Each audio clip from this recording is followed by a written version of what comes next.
Hello, good evening everyone.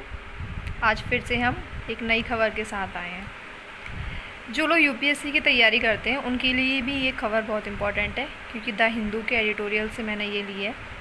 आज का जो टॉपिक है वो है यूएनएससी के ऊपर, जिसे यूपीएससी की तैयारी करने वाले बच्चे या पीसीएस की तैयारी करने वाले जीएस पेपर 2 से कनेक्ट कर सकते हैं, क्योंकि जीएस पेपर 2 पॉलिटी, गवर्नेंस और उसमें एक और टॉपिक आता है जो है इंटरनेशनल रिलेशनशिप। उस इंटरनेशनल रिलेशनशिप में ही इस टॉपिक को हम कनेक्ट कर सकते हैं। अगर हम प्रेजेंट की बात करें तो अभी फ़िलहाल क्या हुआ है, इंडिया का जो मेंबर है वो यूएनएससी के नॉन परमानेंट मेंबर्स में चुना गया है।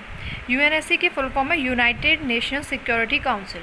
इसमें 15 मेंबर्स होते हैं टोटल, जिनमें से 10 मेंबर नॉन परमानेंट होते हैं और 5 मेंबर परमानेंट होते हैं। जो नॉन परमानेंट मेंबर्स हैं उनका जो टेन्योर होता है वो 2 ईयर का होता है, और जो परमानेंट मेंबर्स होते हैं उनमें आते हैं Britain, France, China, America and Russia. ये 5 इनके पास वीटो पावर्स होती है, जिसका यूज़ ये यूएनएससी की जितनी भी मीटिंग्स होती हैं उनके अंदर अपने डिसीजंस देने के समय पे करते हैं।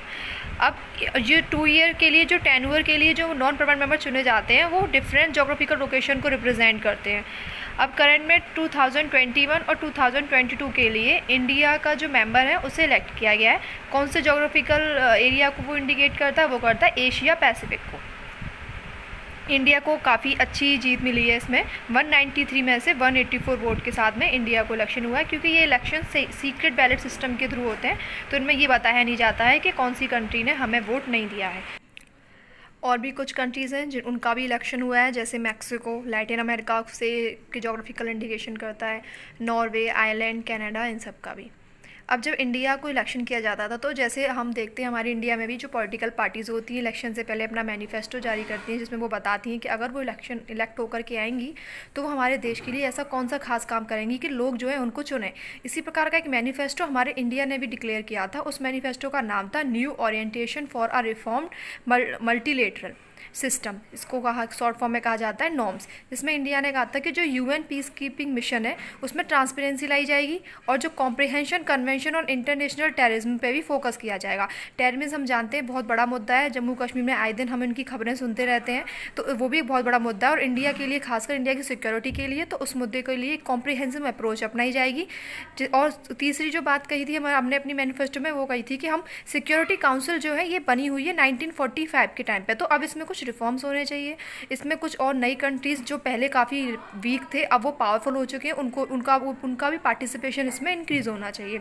तो ये कोशिश हमें करनी है, ऐसा हमने अपने मैनिफेस्टो में कहा था। अब हम ये भी देख लेते हैं कि अगर हम बन चुके हैं तो हमें कौन कौन सी चीज़ों पर फोकस करना चाहिए। ये सभी की अपनी अपनी राय होती है, पर कुछ ऐसे पॉइंट हैं जिन पर हम बात कर सकते हैं, जैसे कि should take a stand according to value. हमारे इंडिया को अगर वो इसका नॉन परमानेंट मेंबर बना है तो हमें अपने जो डिसीजंस है अपनी सॉफ्ट पावर के अकॉर्डिंग, अपनी वैल्यूज़ के अकॉर्डिंग लेने चाहिए।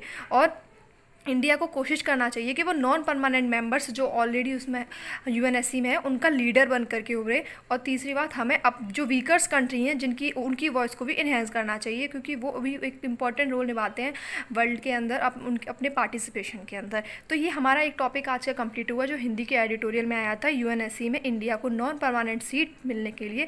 इसमें एक और चीज़ मैं बता दूँ, नॉन परमानेंट सीट के लिए जो इंडिया का मेंबर इलेक्ट किया गया है वो अब इंडिया का 8वां मेंबर है, यानी 7 बार हम पहले भी इस नॉन परमानेंट सीट के लिए इलेक्ट हो चुके हैं। Thank you very